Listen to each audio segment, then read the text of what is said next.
सत साहेब, राम राम सभी भाइयों को। अभी इस वीडियो को बनाने का मुख्य उद्देश्य ये है कि अक्सर हम जब संत रामपाल जी महाराज के बारे में चर्चा करते हैं, उनके द्वारा जो कार्य किए जाते हैं उनके बारे में बताते हैं, तो अक्सर बहुत से भाई ये सवाल जवाब करते हैं कि इतनी बड़ी लेवल पर जो पैसा आता है तभी कोई कार्य किया जा सकता है, तो इनके पास जो पैसा आता है वो आता कहाँ से है। और जो हमारे कुछ विरोधी हैं ढोंगी बिल्ले, ये कहते हैं कि सनातन धर्म को तोड़ने के लिए बाहर से फंडिंग आती है। तो ऐसे लोगों को जवाब देने के लिए, क्योंकि हर किसी को बार बार एक ही बात पे कहना सुनना अच्छा नहीं लगता है, और एक छोटी सी बात ये है कि आज वर्तमान में संत रामपाल जी महाराज के करीब दुनिया में 17 करोड़ के लमसम में संगत हो चुकी है, और एक एक रुपया भी अगर हम लोग करते हैं तो भी आप अंदाज़ा लगा सकते हो कितना हो जाएगा। लेकिन उसके बावजूद अभी जो संत रामपाल जी महाराज के द्वारा टीवी चैनलों का जो सेवा में किया जाता है और पुस्तक सेवा में जो खर्चा होता है, जो समागम होते हैं उनमें जो खर्चा होता है, ये खर्चा करोड़ों में है। और जो खर्चा होता है अगर हम अनुमान लगाएं तो वो भी अगर एक एक रुपये या 100 रुपये से भी किया जाए तो उससे भी पार नहीं पड़ेगी, इतना खर्चा होता है। अपनी आँखें और कान खोल के सुन लो। कहना नहीं चाहते, लेकिन कुछ लोग इस तरह से शब्दों का प्रयोग करते हैं, इसलिए कहना पड़ रहा है। और उनके लिए एक बहन है जिन्होंने गुरुजी को कुछ दान देने के लिए, और ये दान छोटा मोटा नहीं, डॉलर में था। आप खुद देख लीजिए, देखें ये वीडियो। लगातार आप सेवा में आ रही हो, ये राज कहाँ तक है जी? जी मैं बैंगलोर में जॉब करती हूँ। इनफैक्ट मैं आपको अगर एक छोटी सी चीज बताऊं तो बैंगलोर में मैं जिस कंपनी में जॉब करती हूँ वो मतलब और भी कंपनियां सारी मिलके गुरुओं को कुछ दान देती है जी, और वो मतलब उनका नाम नीचे लिख देते हैं जी।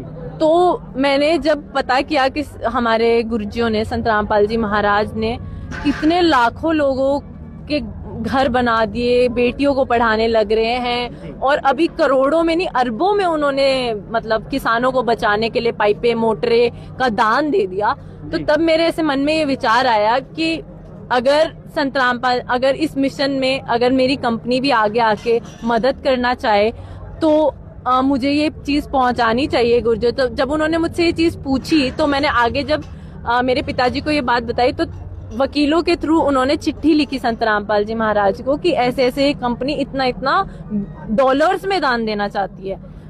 मतलब बहुत बड़ी रकम थी वो। मुझे ऐसा लग रहा था कि इतनी बड़ी रकम है, पता नहीं इससे कितने ही हजारों लाखों घर बन जाएंगे। और मैं बहुत खुश होकर वो पत्र लिखा था।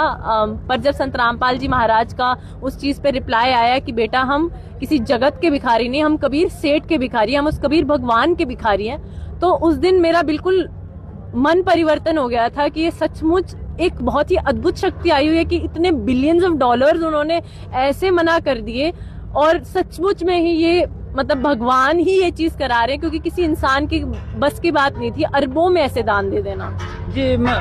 जितने भी वो डॉलर हैं जो आपने चिट्ठी लिखी थी, तो आपका ये मन में नहीं आया? उन्होंने तो मना कर दिया है, नीचे नीचे मैं सीट लेती हूँ जी। संत रामपाल जी महाराज ने हमें ऐसा ज्ञान दे दिया है कि ये। आपने इस वीडियो को देख लिया, अब आप खुद सोचिए कि संत रामपाल जी महाराज किस स्तर के संत हैं और क्या हैं।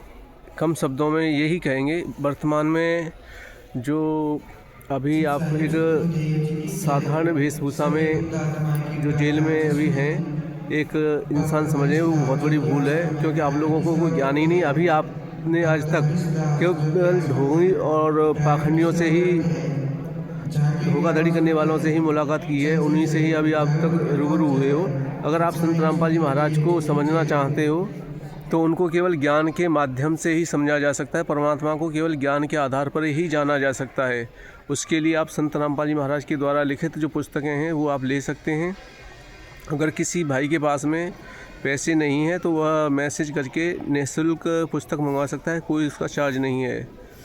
ज्ञान गंगा पुस्तक के लिए आप मैसेज कर सकते हैं, निःशुल्क पुस्तक आपके घर पर पहुंच जाएगी।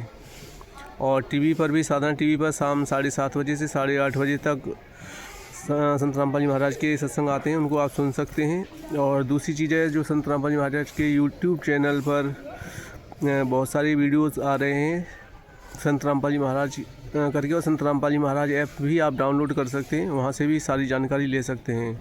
फिर भी अगर आपकी कोई शंका रह जाती है तो नीचे जो पीली पट्टियों पर जो नंबर आते हैं आप उन पर फ़ोन करके पूछ सकते हैं, या हमारे पूरे भारत में जितने भी हमारे भगत भाई हैं आप किसी से भी सवाल जवाब कर सकते हैं, आपको प्रमाण आधार पर जवाब दिया जाएगा। और अगर आपने अगर कसम खा ली है भाई मुझे नहीं समझना, तो भाई ऐसे लोगों का हमने भी ठेका नहीं ले रखा है। गोबर के जो भूंड होते हैं वो गोबर ही पसंद करते हैं, उन्हें कितना भी फूलों पर बैठाओ वो उनको फूल पसंद नहीं है। तो भाई हमें ऐसे लोगों की भी आवश्यकता नहीं ना, भगवान को आवश्यकता है। और हमारा उद्देश्य जगत कल्याण के पर्पज़ से है, क्योंकि हमारे गुरुजी का आदेश है कि कलयुग में अभी पिछली पीढ़ी चल रही है और इस समय असंख्य जीव सतलोक को जाएंगे, मोक्ष को प्राप्त करेंगे। वो केवल कलयुग में इसी समय, यही समय होता है जो निर्धारित परमात्मा ने किया गया था। उदाहरण के लिए आप ऐसे समझ सकते हैं कि रामायण में भी एक जगह कहा जाता है, कलयुग केवल नाम आधारा, सुमेर सुमेर नर उतने पारा। तो जब राम त्रेता में आए थे तो त्रेता आधार होना चाहिए था कि त्रेता केवल नाम आधारा, सुमेर सुमेर नर उतने पारा, क्योंकि राम त्रेता युग में थे। कलयुग में तो आप देख रहे हो कितना भ्रष्टाचार है, ढोंगी बिल्लों की इतनी भरमार है कि यही नहीं पता चलता कौन क्या कर रहा है, सब डामाडोल कहानी है। तो ऐसे हालातों में कैसे हम समझेंगे कि भगवान क्या है, भगवान की परिभाषा क्या है, गुरु क्या है, गुरु की परिभाषा क्या है, सच्चा गुरु कौन सा होता है, और काम धंधे वाले गुरु कौन से होते हैं, और नैतिक शिक्षा संबंधी गुरु क्या होता है। इन सारी उलझनों में हमें सतगुरु को समझना है, और उनकी पहचान केवल हमें धर्म ग्रंथों के हिसाब से ही होती है, और हमारे धर्म ग्रंथ प्रमाणित करते हैं सतगुरु की पहचान को भी, परमात्मा की पहचान को भी और मोक्ष को भी।